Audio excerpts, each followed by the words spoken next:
Καλησπέρα και από μένα. Καλησπέρα. Θέλω να ευχαριστήσω τον Πρόεδρο και τον Δήμαρχο, τον κύριο Κωνσταντάτο, για τη φιλοξενία. Να πω εγώ να αρχίσω κάπως διαφορετικά. Συνυπογράφω όλα αυτά που είπε ο εκλεκτός συνάδελφος, ο κύριος Ευθυμίου, και όλοι οι προλαλήσαντες στα προηγούμενα πάνελ. Αλλά το ότι έχει δημιουργηθεί ένα ελληνικό δίκτυο ανθεκτικών πόλεων τα λέει όλα. Είναι γιατί η πολιτεία δεν έχει σκύψει στα προβλήματα. Γιατί δημιουργήθηκε αυτό το δίκτυο? Δημιουργήθηκε για να αντιμετωπίσουμε κρίσεις. Άρα σημαίνει ότι υπολειτουργεί η πολιτεία και ως προς την υποχρηματοδότηση, υποστελέχωση και ζητημάτων που αφορούν την ασφάλεια σε όλα τα επίπεδα. Γιατί δεν είναι μόνο η πυρκαγιά, είναι οι πλημμύρες, είναι τα σχολεία που είπε ο συνάδελφος, είναι 1002 πράγματα.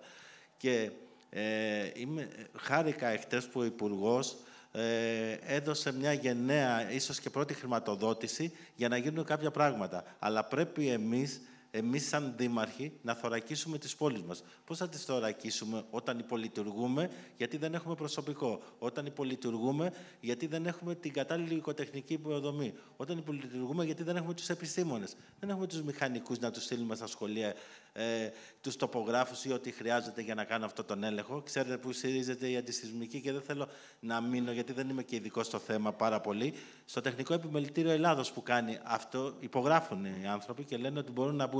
Και έχετε απόλυτα δίκιο. Και εγώ, αν είχαν κάποια αμφιβολία οτιδήποτε, θα έκανα αυτό που είπατε, κύριε Προβάτα. Θα έβαζα το σώμα μπροστά και δεν θα έμπαινε κανένα στο σχολείο. Πραγματικά. Τώρα να πω κάποια πράγματα για την πόλη μου. Η πόλη μου, επειδή είναι κυρίως αστική και δεν έχει κάποιους πνεύμονες πρασίνου, αρσίλια, έχουμε κάνει ό,τι μπορούμε εκεί για την αντιπυρική προστασία που έρχεται, αλλά και πάλι λόγω της υποστελέχωσης και της πολιτικής προστασίας υπολειτουργεί. Και θέλω ειλικρινά να ευχαριστήσω τους εθελοντές. Κάποιοι λένε που διαφωνούν με τον εθελοντισμό ότι συμφέρει εσάς τους δημάρχους, γιατί ο εθελοντισμός σας λύνει χέρια, σας λύνει και προβλήματα, ότι δεν καταναλώνετε κάποια χρήματα για να τους πληρώνετε. Όχι, ο εθελοντής που έρχεται, και μπράβο παιδιά που το κάνετε, ο εθελοντής που έρχεται με την καρδιά του, έρχεται με μεράκι, με αγάπη για αυτό που κάνει. Και εγώ βλέπω ανθρώπους πορωμένους που θέλουν να βοηθήσουν και να μάθουν. Και γι' αυτό ο εθελοντισμός, κατά τη γνώμη μου, πρέπει εμείς που είμαστε ο πρώτος βαθμός που έρχεται σε επαφή με τον εθελοντισμό, πρέπει να τους ενισχύσουμε και να τους δώσουμε συγχαρητήρια και ένα δυνατό χειροκρότημα στους εθελοντές. Πραγματικά.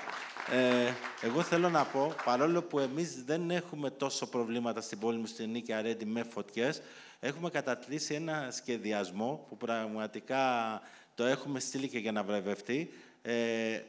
Ένα σχεδιασμό που έχει ως αποτέλεσμα για τα ζώα συντροφιάς, ώστε όταν γίνει με μια πυρκαγιά να μπορέσουμε ασφαλές τα ζώα συντροφιάς να πάνε σε ασφαλές μέρος. Και πραγματικά θέλω να δώσω συγχαρητήρια στους συνεργάτες μου που κάνουν ένα τέτοιο πρόγραμμα και με ετοιμότητα. Δηλαδή αυτό το πρόγραμμα δεν το έχουμε αποτυπώσει μόνο σε χαρτί, το έχουμε κάνει και στην πράξη εν είδη σενάριων.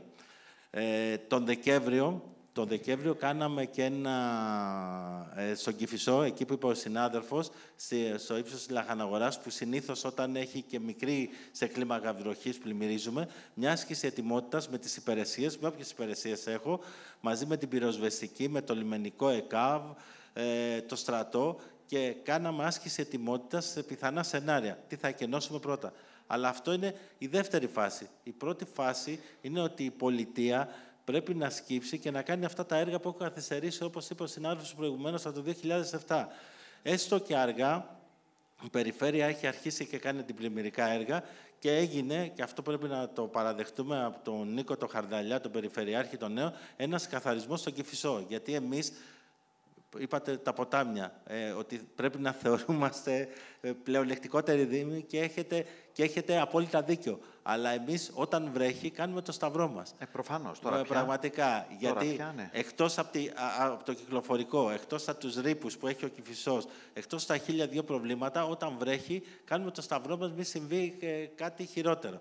Και μάλιστα σε συνεργασία με πανεπιστημιακούς φορείς έχουμε ψηφιακό σύστημα στον Κηφισό που μας προειδοποιεί. Γιατί πρέπει να βάλουμε και την τεχνολογία. Είμαστε στο 2025.